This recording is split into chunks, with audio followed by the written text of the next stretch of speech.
Okay, thank you. Yeah. We are recording, and the recording will be available on YouTube.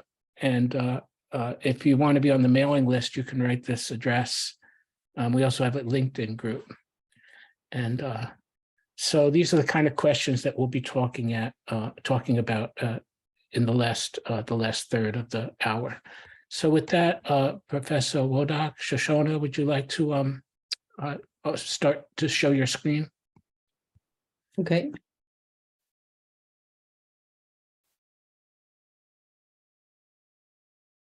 You see my screen? Oh, yep. Okay. It's good. Just 1 second. Okay, so I'm going to tell you about a project that we started on charting and characterizing the conformational landscape of native proteins. And as Guy just mentioned, you know, we all know for a while already that proteins are dynamic systems that adopt multiple conformational states, and that this property is essential for biological function. We also know more and more so that over 2/3 of experimentally determined structures of proteins represent multiple conformations of the same or related protein, deserved in different interacting with other proteins or other macromolecules, or upon binding small molecule ligand. So we make this hypothesis that charting this conformational diversity across the PDB can be employed to build a useful approximation of the conformational landscape of native proteins. I wouldn't call it the ground state, but I would say that, you know, this is the approximation to something that is experimentally analyzed, that we can get our hands on. So this is actually a study that we're doing under Elixir, and it's the 3D bioinfo community that is involved. And the study is labeled as building on the PDB Europe, the knowledge base to chart and characterize conformational landscape of native proteins. We have a number of expert groups from different Elixir nodes in Europe, and also outside groups that are involved, not in Europe. So the goal is to create an infrastructure to chart the experimentally sampled conformational diversity of native protein by exploiting data from the PDB, and that this analysis would be augmented with tools, and you'll see why. So it's about enriching the available structural data with structural information, with crucial information, not structural, crucial information that is hardly available otherwise. And the motivation is obvious. It's critical for developing better methods for modeling protein motion associated with molecular recognition processes that are essential for protein function and drug action. So these are the groups involved, and important groups, important people involved in this are Natalie Reuter, Sergei Grudinin, Adam Hospital, Samir Velankar, Stephen Hayward, Wim Franken, and Christine Orengo, myself, and Pablo Chacone. Other members also participate in the discussions. So why can we do this? What is, the underlying idea of doing this using experimentally, determined structures, to derive an idea, to derive the landscape of flexibility, protein flexibility. So it's rooted in the concept of allostery, and the early models of allostery, the Monod, Wyman, and Changeux concerted model that was developed many years ago based on the analysis of conformational states of hemoglobin, and the Koshland, Nemeti, and Filmer model, which is the sequential induced fit model, they're always in competition with each other, are structure-centric. And they consider changes between static snapshots of conformational states. The static models have evolved gradually into a more universal and dynamic models, where the role of entropy is very important as well. And these models are embodied in the so-called ensemble model, where that says that ensemble of substates, these are the ensemble model and the ensembles or ensemble of substates of the native free energy landscape that the protein can sample. Now, this is an example of two substates. One is lower energy than the other, but when you have an allosteric effector, this allosteric effector can stabilize a less populated state and even really, scantily populated state by mass action. And the important parameters for allosteric behavior are the relative populations of all the states, the energy barriers for transitions between states, the binding affinity of the ligand effectors, and of course, there are lots of open questions still, the role of thermodynamics versus kinetics. And you can read about this ensemble models from the papers by Elixir and his collaborators. And we also contributed some interesting reviews on the computation approaches to analyze, to evaluate and analyze the allosteric models. So when we talk about allosteric effectors, this E, any condition, actually, it's any condition that remodels the native free energy landscape. This is a small molecule binding, commonly assumed, but it could be protonation, it could be phosphorylation, it could be close homologs, or other binding events and partners, and why not crystallization conditions. And this is why, this is what brings us to really do this charting of the characterizing the conformational landscape of native proteins from the PDB, from crystal structures, at some point also from cryo-EM structures or cryo-EM analyses of multiple structures or different conformations. So we have actually three work packages in this approach. And the work package one is the important work package where we use the PDBE knowledge base to map the protein structures in the PDB onto the UniProt and do this at different levels of sequence identity, 100%, 90%, 80%, but not lower, because if the sequences are too different, then, the idea of small sequence changes stabilizing a protein structure that is actually sampled by the protein when it's alone is not valid anymore. But at 90 or 80%, we think this is still possible. So we map these structures, multiple structures, into different parts, different parts of the whole sequence. Then, the idea is to cluster similar structures by using the first PCA and then, other clustering, different clustering procedures, and coming up with clusters of similar conformations, or those are the conformational ensembles that we are after, the observed native conformational ensembles of native proteins. And these ensembles can already now be viewed using the PDBE KB aggregated views, but right now the aggregated views contain mostly these ensembles for 100% sequence identity. But we have extended this, during the at the Elixir project to lower sequence similarity, sequence identity, like 80% and even lower. But this is not for this study. So the second work package is about annotating, the actual contexts where these structures are being identified. So ligand binding, crystal contacts, and identifying, characterizing global and local flexibility and movement types that these, ensembles display. And for example, identifying hinges and identifying, consensus domains and disordered regions.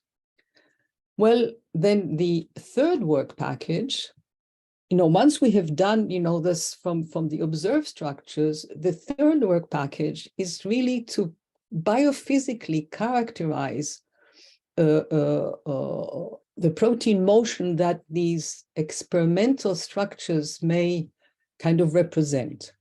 And this is important because what the experimental structures, the experimental ensembles, we have defined them based on structural similarity.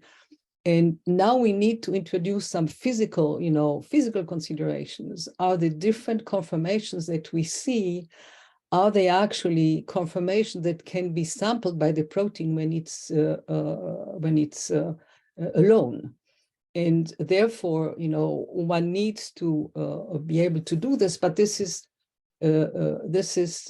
notoriously difficult. So an approximation to introducing the physical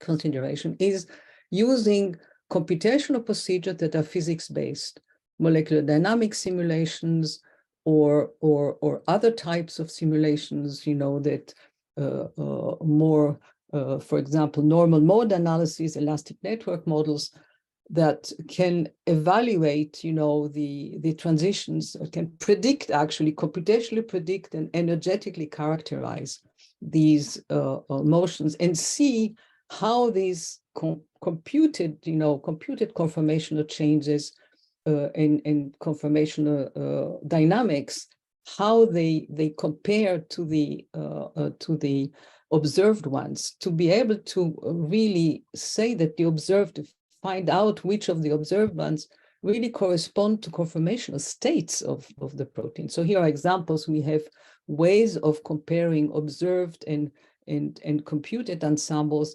using a particular distance-based similarity metric that we derived together with colleagues, including Wim Franken, and other ways of comparing conformational ensembles.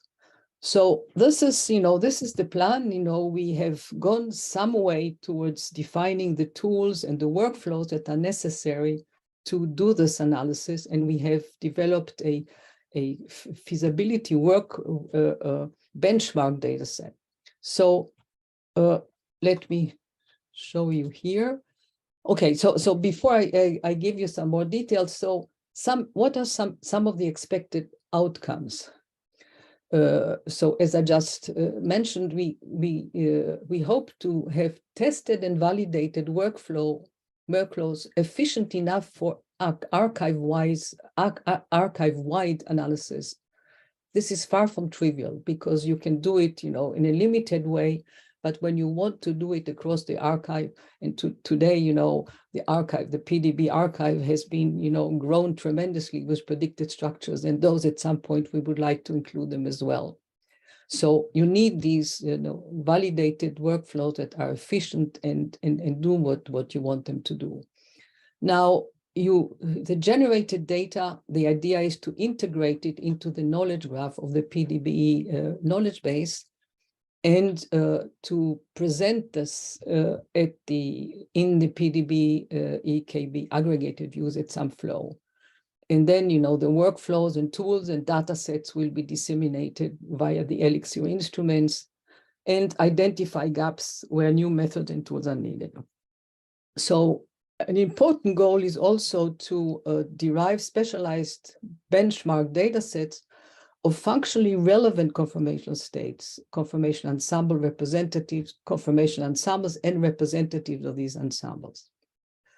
So there are many applications, and I just cite a few, including deep learning-based models for predicting such states, train AI-based models, use ensemble of distinct conformational states to parse the MSA into subset characterizing these states, to be used for future predictions. And you can come up with many more.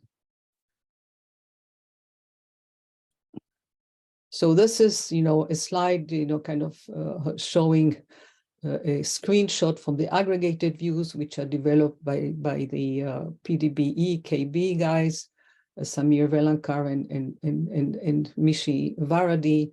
And this is a very, very nice tool, and we hope to incorporate some of the data that we generate into this.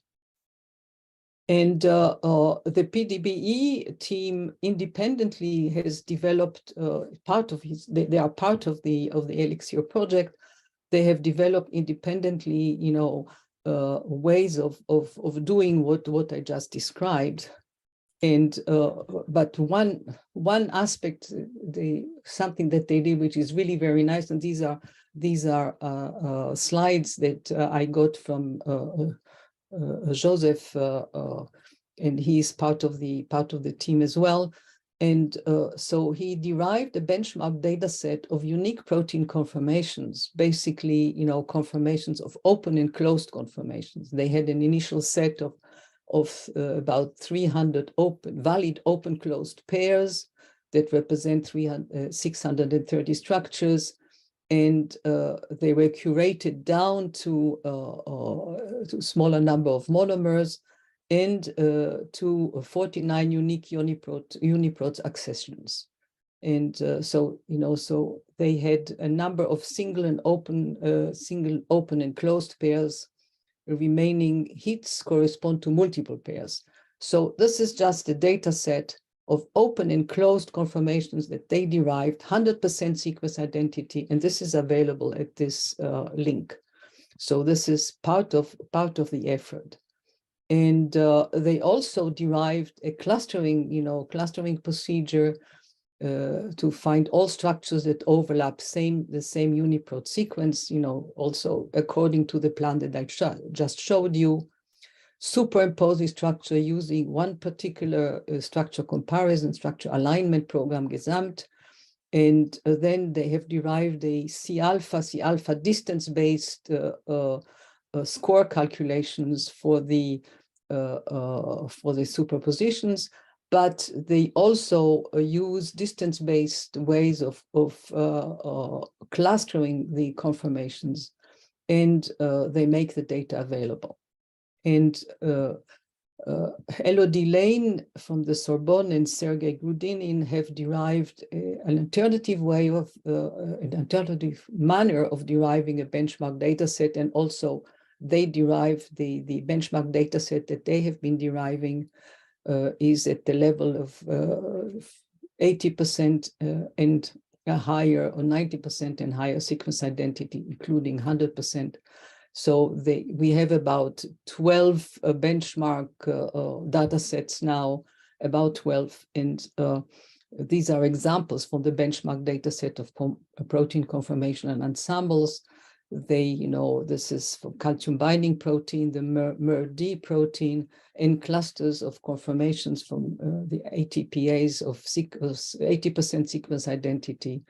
And these clusters have been identified by k-means clustering in the eigenspace of the protein. And these, the procedure was derived by these two researchers. And quite interestingly, it allows you to more easily compare these clusters with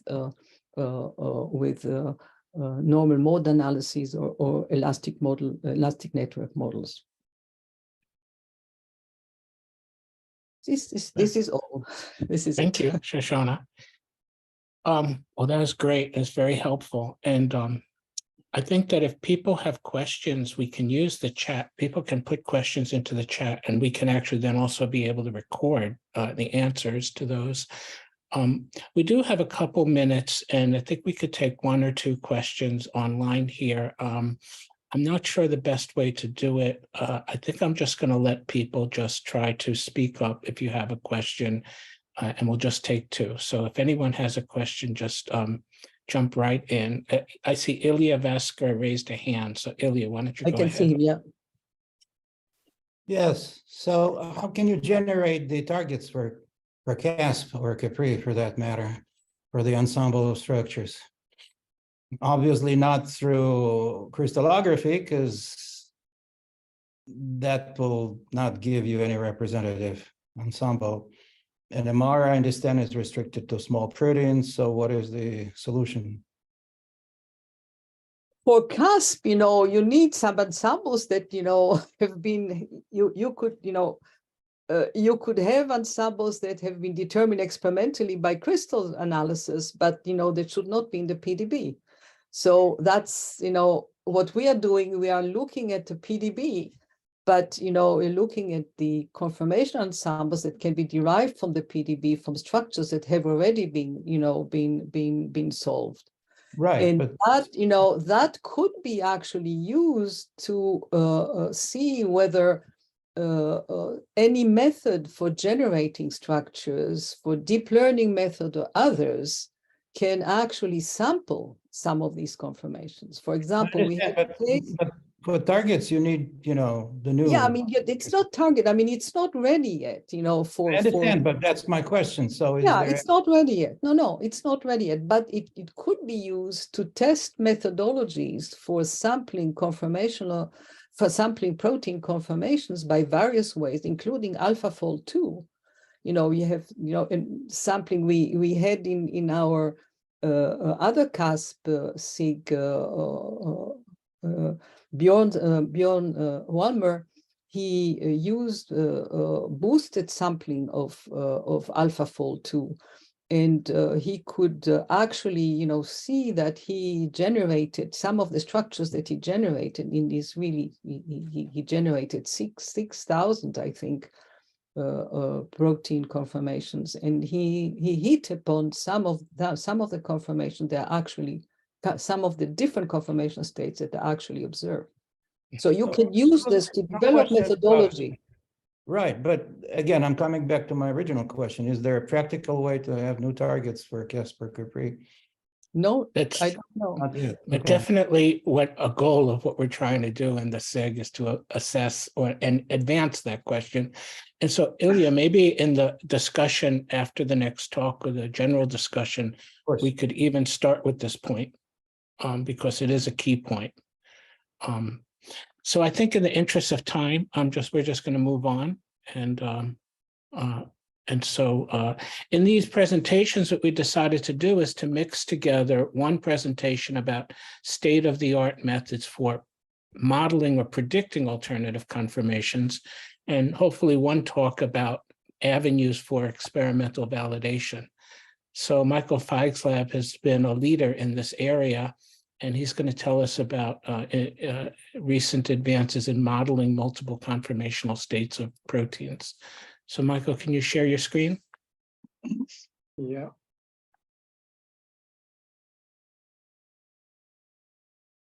You see my screen? Yeah. Well, hello, everybody. So I will show some recent results from what we've been doing in terms of methods, but I also want to offer a few perspectives. I guess this is we're trying to sort of approach problems we know about, but from different angles. And so I want to start with something really simple, the way I think about it. So when we talk about dynamics, this is completely orthogonal to what Shoshana just talked about, right? You have some energy landscape, and their minima and their areas, and so that's sort of the first way I think about dynamics, is that you have some kind of motion on that energy landscape traversing the hills and barriers and so on. And so you have, of course, some thermal fluctuations around some minimum energy states. So we know that, but I just want to sort of remind us, and there are kinetic transitions between the states, and then there's this conformational sampling between different states. And we've seen some examples from Shoshana what these states may look like. But in general, these energy landscapes, of course, of proteins, particular biomolecules in general, are pretty complex, and a lot of things can happen. A lot of things are dynamics and going in all different directions, right? So we know that. There's also diffusion, of course. So if we put multiple molecules together, they may interact just in a diffusive manner, which basically means flat energy surface. And so I think that's what we're not interested in here, but we're interested in some or all of the above. And the question is, in the end, what can we do and what can we assess, right? So then if you go to sort of chemistry view, then you have maybe more distinct states, and you have these energy landscapes. This is the way I would think about that. This is allene dipeptide, of course, but you can draw this for any reaction coordinate and any complicated molecule. And then in biology, of course, you have different states that are functionally relevant, and that's probably from a practical point of view is what we really want to focus on, a functionally relevant states. So this is a cycle for RNA polymerase carrying out transcription. And so we know from lots of work that there are different states, and you see sort of this loop here opening and closing, and then some additional motion that has to take place. But that's maybe practically most relevant. So one can generate a million different states for RNA polymerase. One can assess them. What the biologists care about are the states relevant for the cycle, I would argue. So again, some different perspective here. So from experiments, we heard about this a little bit. There was questions already in response to Shoshana's talk. You can see major states, you can see alternate states, you can analyze them, and I'm very impressed with effort under Elixir, so I think there will be more coming. Here is an example for GPCR in active and inactive forms, so that's well known. You can, there's certain kinases are well characterized, open closed states, those are well known, but there's probably much more that we can learn if we really analyze what's in the PDB. So we see those states, of course, via crystallography and cryo-EM. I would argue, though, you can see some states, and that depends not just which states exist, but also what is accessible experimentally. So I think that one danger is that we shouldn't think that whatever's in the PDB is everything there is. So that's another issue. So there probably are many other states that may even also be functionally relevant. We just can't see them for different reasons. So I think that's a big concern. And then, of course, there are experiments that can access dynamics, but there are limits, various limits in size and time, structural resolution. So you may see there is dynamics, but you don't know what's actually moving. Or you may see there is some part that's dynamic, but you don't know the time scale. So that's another dimension. Dynamics, to me, involves time, not just alternate states, but also motions that occur in some different times. So there are all kinds of different aspects that one can think about. All right, so let's move to what we've been doing recently. So AlphaFold, of course, can predict structures. We know that. AlphaFold is trained fundamentally to generate a model, not to generate an ensemble. So I just want to state that, I think. And it's trained to generate a model that's most consistent with the given sequence based on, we know that multiple sequence alignments based on what's in the PDB and so on. But I think AlphaFold, so one can tweak AlphaFold, and I'll show how we tweak it to generate alternate models, but fundamentally for a protein that is well folded and has strong multiple sequence alignments, you will not get all these alternate states that may possibly exist. You're probably going to get one answer typically if you run that. And that's the idea. You get the native state, the most populated state. So if you don't want that, what can you do? So essentially you can, if you don't want to retrain the model, if you don't want to tweak any of the sort of machinery here, you have to basically manipulate. So your sequence is given, you have to manipulate either what you do with the multiple sequence alignment, or you have to do something about the templates here. So the simple idea would be that you sort of feed a template that looks like what you want to see. And so this is essentially what we've done. Is there a question? No, maybe just somebody. Yeah. So a simple idea might be that you're giving it basically something that looks like what you want to see. And we applied this for GPCRs, and then also for kinases, it works the same way, where you can have a template database instead of the entire PDB that only contains one state that you're interested in. So for a GPCR, it could be only the active state. So instead of using a database that single template or database that contains all of the GPCRs in the PDB that might be biased towards whatever can be observed or what has been observed, you can have a filtered, curated database that has only active, only inactive states. And so that's basically the idea, so that you're manipulating AlphaFold to start with the kind of state you're interested in. And so we explored that, and it is possible to get state-specific predictions in this manner. However, there's one additional thing. So the MSA, of course, the multiple sequence alignment, that part of the network is also trained based on the PDB, which is also biased towards what's in the PDB. So for this to really work, you're going to have to actually turn off the multiple sequence alignment input and rely only on the template database that you're providing. And that works pretty well. So the example here is, again, GPCRs, active and inactive states. If you're using just plain AlphaFold prediction, there's a bias towards inactive states because they're, I guess, more in the PDB. So if you are predicting an inactive state of a GPCR, you'll get great prediction with AlphaFold.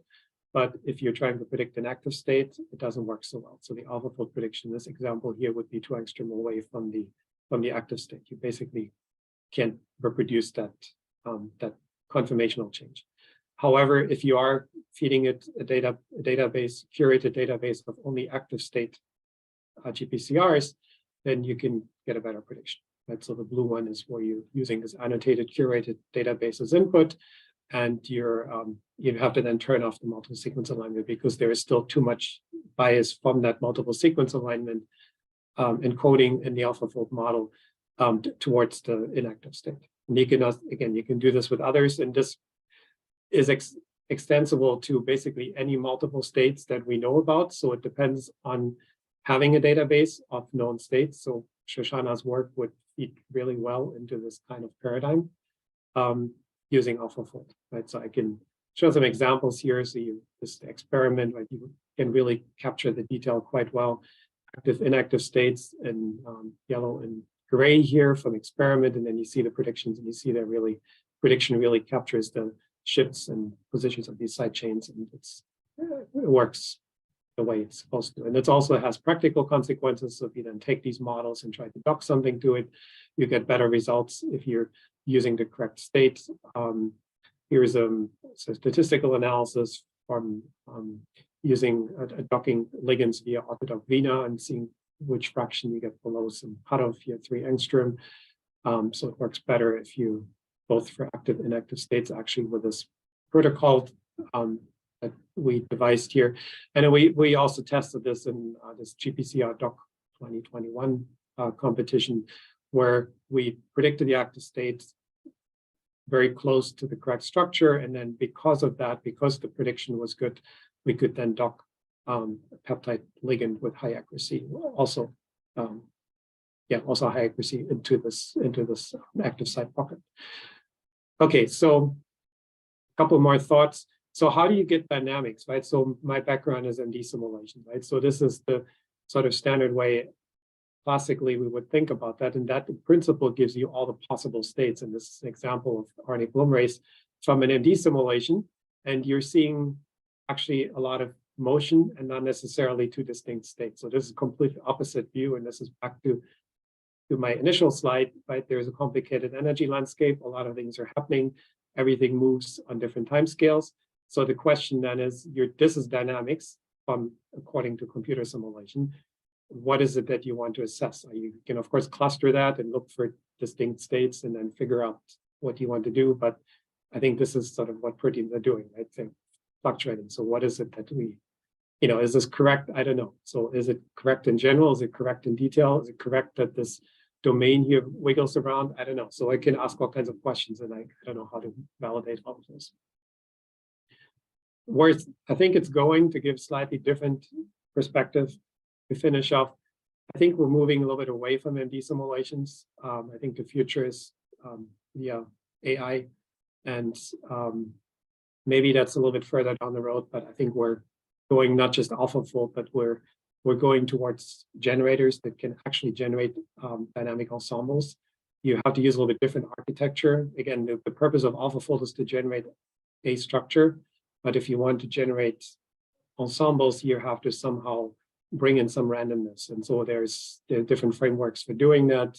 Sort of one relatively straightforward way is variational autoencoder, where you're learning how to sort of project your variation in dynamics onto low dimensional space, latent space, and then you can sample from that latent space, and via a decoder that is trained to regenerate realistic structures from those low dimensional representations, you can then generate an ensemble of structures. So you can modify this and directly sample from a random distribution and learn how to generate objects via generative adversarial network.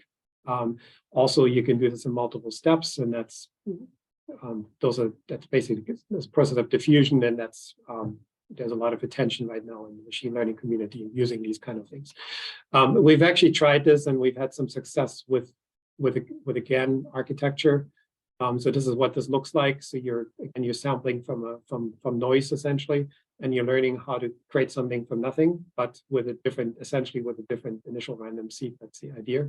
And you're training this by using a discriminator. That basically, at the same time as you're generating things, you're learning to tell whether what you're generating is good or not. Okay, so how does this work? Well, the idea is, so why is this attractive? It's fast, but more importantly, it overcomes the sort of fundamental limitation of MD simulation because it allows you to directly generate confirmation. So the idea is every time you run through this machine learning network, you push the button, you get a confirmation. And the confirmations are all independent from each other. So you're losing kinetics, but you can sample everything. All you have to learn is so that's not trivial, but all you have to learn is how to generate confirmations that are realistic, so stereochemically realistic, and that are correctly weighted according to the free energy. So that's not trivial, however, that can be done. So here's an example. We applied this to IDPs, trained on computer simulations, and it shows so in this case, these are Monte Carlo simulations using the absent model. These are projections onto principal components. These are contact maps and then radius observation distributions. And you can see for these four systems that we capture most of the sort of key features. And these are not included in the training set. So these are true predictions. So we trained on some set of molecules and then applied it to systems, to sequences that are not in the training set, completely independent validation. And we basically capture what you would otherwise get from MD simulations, but much faster, right? So that I think is where it's going. And I think there will be much more coming. So we'll have tools that much more so than MD simulations classically will be able to just simply spit out all kinds of confirmations. So the question then is, how do we know what's real? Because we will be able to do this very rapidly, I think, and generate all kinds of stuff, but we don't know what to do about it. So I asked ChatGPT actually about this. I don't know if you played with ChatGPT, but it gave a really long answer. And this, I don't know if you want to read this all, but it actually made a lot of sense, surprisingly. It even mentioned CASP, by the way, and Capri. So not Capri, CASP and Camille. Yeah. So I don't know if we're done. We can just ask ChatGPT to solve the problem for us, but so I know we're not done, but it's actually it was kind of good. So on a couple acknowledgements. So Lim Hugh is really the person who drove this multi-state GPCR modeling. And then this generator, conformational generator work that we're now doing in our group, that's driven by Giacomo Johnson and also Lim Hugh and Alberto Valdez Garcia. And I think that's all I have. Thank you. Well, thank you very much, Michael. That was great. Yeah, as I said, we want to both advance the thinking about methods of prediction as well as thinking about validation of the models. I think we should take one or two questions specific to Michael's presentation first, and then come back to the discussion. So and you could either raise your hand, I can call on you, or you can put it in the chat and I'll read it. But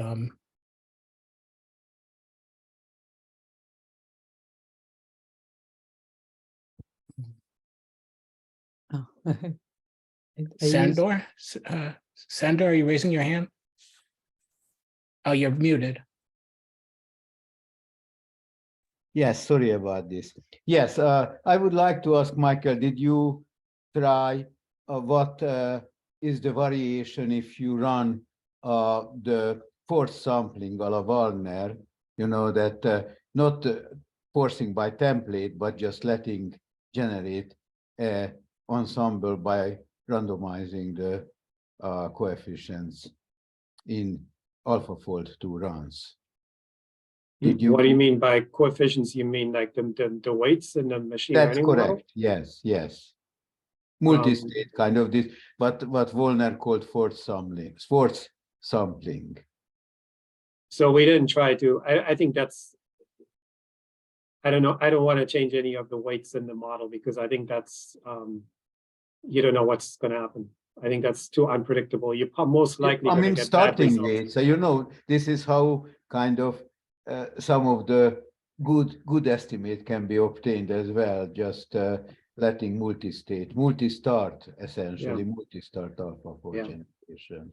I mean, there are probably, so I know some other people have tinkered with AlphaFold and tried to get it to do multiple state generation, but I think it's fundamentally not built for that. I think it's the wrong tool. I think AlphaFold is meant to generate a structure, and you can then bias it, whatever. But I think to spit it out to give you the whole set of folded states or functional states that you're interested in, that's not really what AlphaFold is built for. No, I just didn't know, but because it generates an ensemble, but I don't know what that ensemble represents. But you don't have experience with that, so you didn't really look at that. I mean, whenever we tried it on like things like IDPs or so, you can try it and you get all kinds of random confirmation. So that's basically because there's no data to drive the prediction. Yeah, no, that you're was getting my random, question. That random output. What those structures represent, but you know, that was my question, whether they represent something or not. Why don't we take one or two more? Shoshana, and then maybe Iris after that.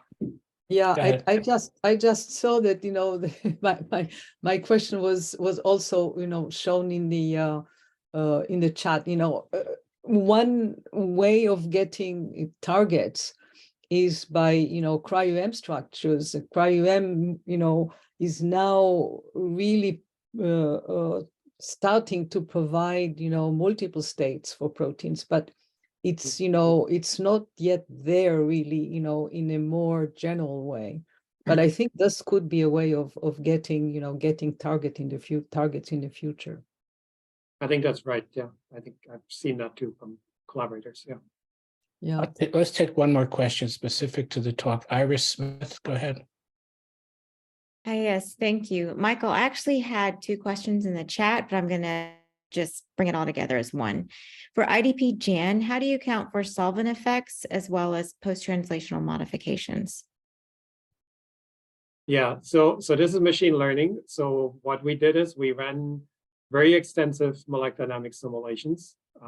There's actually two different models. One is based on a simpler coarse-grained model. The other one is based on this absent model. And then we trained the network to reproduce what the simulations will give you, but not just for the training set, but for any protein. To basically learn what the simulation would do to a given sequence. Okay, so whatever the simulations are doing, whatever they're doing with the solvent, that's encoded in the network. So in the simpler version, it's a coarse-grained effective model where solvent is effectively included. The other one has a more explicit, that's not quite the right word, implicit solvent term. So extra implicit solvent term. So it's all encoded in the network. So if you give me very extensive all atom explicit solvent simulations, then you would have the explicit solvent treatment in there. So the network just learns what the data gives it. So there's no term for there's no physical term of any type in there. It's simply learning what the simulations provide. Okay, so this also answers the question about the PTM. So we didn't run the simulations with post-translational modifications, so I can't tell you, but you need the training data. So that's a limitation of machine learning. You can reproduce whatever the training data gives you, but you cannot make predictions about things that are orthogonal to the training data. Okay. Great, Well, thank you. Thank you. I see Arnie's raising his hand and was trying to get a question in. Go ahead, Arnie. We'll take one more question and then we'll go to this discussion. Yeah. I was wondering, could you use PDB for your training data, or it's model specific? Is it? Well, then you get AlphaFold. That gives you AlphaFold, right? That's AlphaFold. Yeah, sure it is. But basically, if you bias it towards your training is probably simpler, and you bias it towards things with from Shoshana's data set, you have multiple informations. Well, so Well, I'm not sure it's simpler. So we use a maybe lot not. of data actually for our training. And so it's actually getting pretty complex to be able to Okay. do this well. But never mind. So you learn from the PDB? Yeah, but the simulations give you much richer information, and to really generate those dynamic states. If you're just learning from the PDB, then you're back to just generating alternate states. Maybe you can do that better, but then you're missing all this dynamics in between where loops can fluctuate and so on. So You're correct. Okay, thanks. So there are a few more questions, but I'd like people to put their questions in the chat, and I'll keep the line open a little bit after the hour so that Michael or Shoshana can respond to some of those questions, and then those will be available as part of the archive. But I'd like to come back to the question that Ilya raised, or more generally, what is a practical thing here, or is there a practical future here? How would we organize ground truth data for alternative confirmations? Is the crystallography data that Shoshana was talking about not only good for training, but maybe could it be used for testing? What's the right way to do that? And what other data types? In the last meeting, we discussed these different, and Michael brought up these same points, these different kinds of data. So with that, I'd just like to let the people suggest their thoughts. So let me see where we are with questions. How can we do this? Should we, I see questions.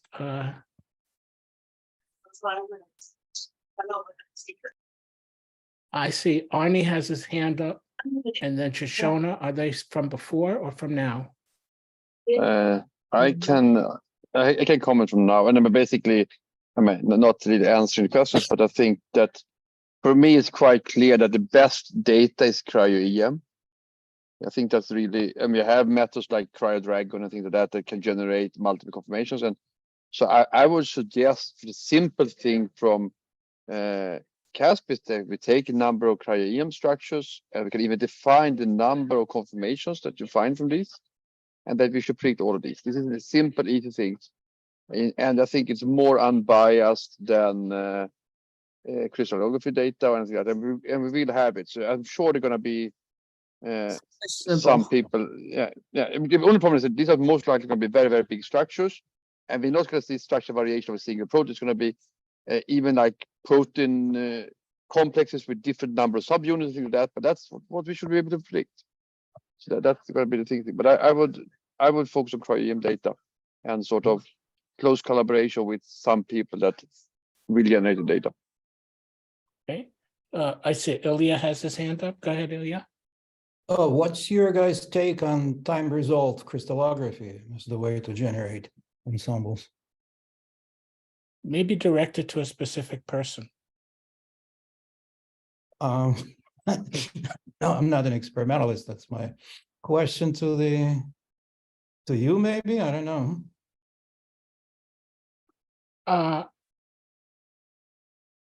To me, I think the fluctuations are very small. I mean, in most cases, the fluctuations are very small for time result. Mhm. I mean, you're not going to get any large fluctuations. You're going to get, and you have to have a specific reaction that you want to study. It's like if it's like a chemical bond break or something, that fluctuation, and that is more higher resolution information than what we normally do in CASP. So I think that's more for molecular dynamics for communities like that. So I think it's going to be. I don't think very few people in CASP are going to have that high resolution models, and we don't have it accurately enough. And I think it's going to be. I'm not in favor of that. Shoshana, were you trying to say something there? No, I think that, cryo-EM structures, they also have time resolved, now, but, the fact that these are much bigger, multi-component models makes it much more difficult, to do any predictions. But, it's not that it's impossible, but it's much more complex. John Molt. Yeah, we did, also responding to Arne, we did have at least one target in the last CASP from cryo-EM with 4 alternative conformations from Rachel Krish, who I think is on the call. I'd be interested on her reaction because she's tried to assess this, but my impression was that this was 4 samples in cryo-EM from what was a continuous range of conformations. And so it would be very difficult to assess. If we say to people, there are 4 conformations, predict them, they could give us perfectly legitimate things, which are between the 4 we happen to have cryo-EM samples for. Rachel, you there? Do you have any thoughts on? I'm here. I mean, I think you said it very well, John, right? Like, so the state of cryo-EM right now, we can kind of see that it's probably a continuous motion, but for purposes of modeling, we have to discretize that motion to get 4 maps to then model. And I guess luckily for assessment for us in the RNA field, we're not at like atomic level accuracy yet. So we kind of use this motion as a leniency, allowing predictors to kind of be able to predict within the ensemble and say good job if they were within the ensemble. But kind of our discrete view of cryo-EM, kind of the, you know, choose 4 out of this continuous ensemble is going to be limiting if we actually have more accurate results that are, you know, truly perhaps between 1 and 2 or 3 and 4. So that would have to be a more advanced way of comparison, more to the raw data or the kind of continuous ensemble than these, I guess, discretized versions. I'll ask a question, and it's kind of directed toward Michael, which is that some of the nice work that you guys have published has been focused on membrane proteins. And we like membrane proteins too, because they're very dynamic. They have these multiple conformational states that are fundamental to the way they function. So do you see, does it make sense to try to develop or have testing data sets for membrane proteins? Or what are the special issues about membrane proteins that you encountered as you explored, you know, trying to model multiple states there? Well, since we're using AlphaFold and we're learning from the PDB, it doesn't actually matter at that point that they're membrane proteins. They're just AlphaFold can predict membrane protein structures, right? So because it learns from what's in the PDB, and that's what we're basically leveraging there. So there's no special treatment at that level because we're not including any consideration of the membrane environment and so on. We're just relying on the AlphaFold engine to know what to do with the membrane protein. You had no problem. I mean, one problem would be if you want to choose alternative templates, sometimes for some classes, those alternative states have been detected, but there's no structures yet for them. Right, and so then that doesn't work. So that's the point. So that idea of this multi-state prediction via AlphaFold, if we don't know what some alternate state looks like, we're basically not going to get it. Then we have to do some pre-sampling, the kinds of things that I showed. Well, there's time for a couple more questions if people want to either raise their hand or just speak up is okay, actually. John Molt has his hand again. So again, going back to the very limited experience in the last CASP, I think the 2 targets where we had some success at people predicting alternative conformations was the ABC transporter with different ligands bound. And so there you're trying to get multiple conformations in the presence of a different binding molecule, and the single mutation, which changed the conformation of part of a dimer in the interface. Both of those were successful. I think the first one, as I understand it, more based on sort of template searching of the PDB, and the second one actually with AlphaFold 2.